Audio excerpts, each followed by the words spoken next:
It's 2026 and you're thinking about starting your own Pokemon business.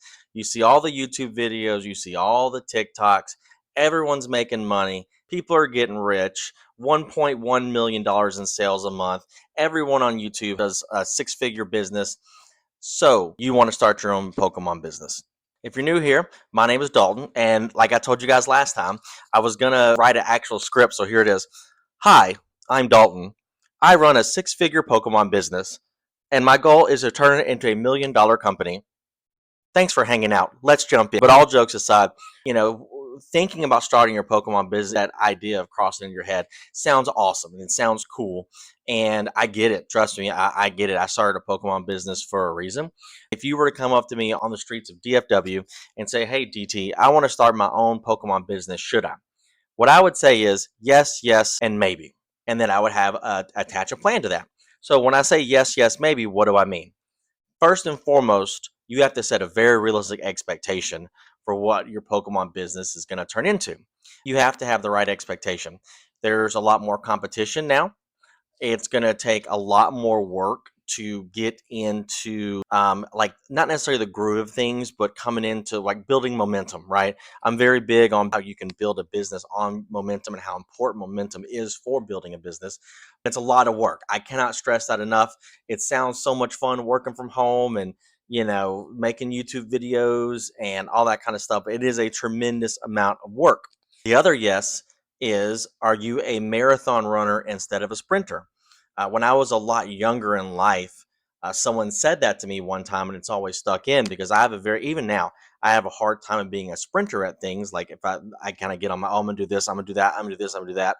And I still have my Pokemon business. I still run it every single day, but sometimes I just get moved in different directions because I kind of sprint on things instead of seeing them through. And the last thing I would say is maybe. Starting your Pokemon business, like I've already said, is just different. The thing that is different about it mostly is how to get started, right? The barrier to entry is a lot higher now due to the amount of competition, mainly with selling bulk. Singles is difficult, a little more difficult than it was. I used to sell singles for 30% over market all day, every day. It's not necessarily like that now.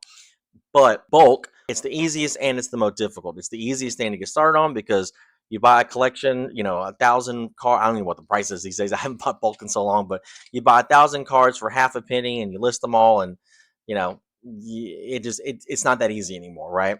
So, but if you're really thinking about it, what I would challenge you guys to do is what we call a SWOT analysis, and a SWOT analysis is a business plan, a strategic business plan when you want to think about starting a business. So, what does a SWOT stand for? It stands for strengths. My wife just got home. Strengths, weaknesses, opportunities, and threats. And you basically draw like a cross and you make it into four quadrants. Strengths are things that you do that are inside your four walls that you control that you would consider positive. A weakness is pretty much the complete opposite. It's something inside the four walls, something you can control, something that you bring to the table that you would say is a negative. And then opportunities and threats is the same thing as strength and weaknesses, but it's either out of your control or it is outside of your four walls. I know when you're thinking four walls, like what are you talking about? But like in the restaurant business, you just naturally say your four walls. I'm a fan of like making things pretty detailed and writing a lot of things down because the more you write down, the more you're going to think, the more you're going to plan things out. But I just took a few minutes and did a very quick SWOT analysis to kind of give you guys maybe an example. But this is what I would do, and these are some of the things that I would write if I was thinking about starting a Pokemon business in 2026. So for strengths, one of the things that I would say about myself is I have a general understanding of Pokemon and the Pokemon the TCG game. Now that's gotten a lot better the last 2.5 years. But when I first started, I didn't have the amount of knowledge that I have today. Now I'm gonna have to get a lot better at saying the names and stuff like that because I still get them pretty mixed up. But I have a very general understanding of it. Right? I know the fandom. I like Pokemon myself, so at least I have that part of it. When I also first started, I had some upfront capital. Even though I'm going to get into a weakness here in a second, but even though I had some pretty substantial adversity when I first started this Pokemon business, I still had some upfront capital I could deploy and use to start it. And then also, I would say that the Pokemon business, or kind of a reselling business, I've done it before with Amazon about 3 or 4 different times, but also business like this really coincides with my core values. Weaknesses. Now I could write a long list of weaknesses, but here's just a few I jotted down. Not organized. I've said it before. One of the things I got to get done this summer is get my office organized. I'm doing a little bit every single day, but I'm just not an organized person, which makes especially bulk very, very difficult to execute at a high level. And then, as much as I hate to say it, I failed one business.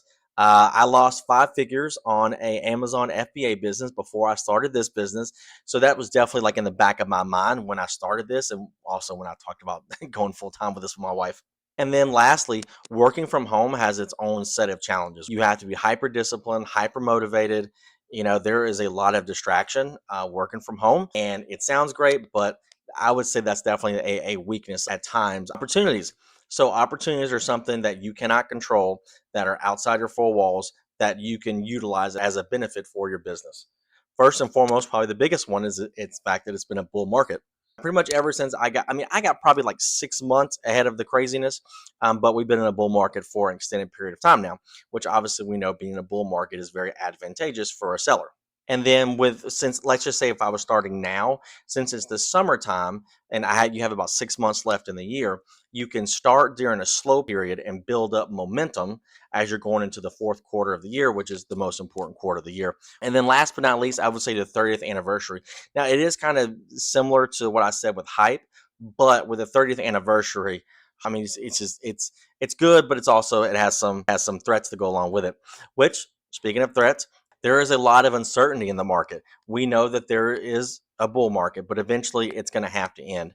We don't know what it's going to look like. We don't know how it's going to look. Competition. There's way more competition now than there was. When I first started, I want to say at even one point in time, TCG players stopped accepting new applications or new new accounts or whatever. I don't know if that's accurate. Someone mentioned that to me one day, but there's just a lot more competition. Which, don't get me wrong, competition is good, but also it drives margins down as well. And last but not least, there's a lot of global uncertainty. There's just a lot of things going on in the country and the world and all that kind of stuff.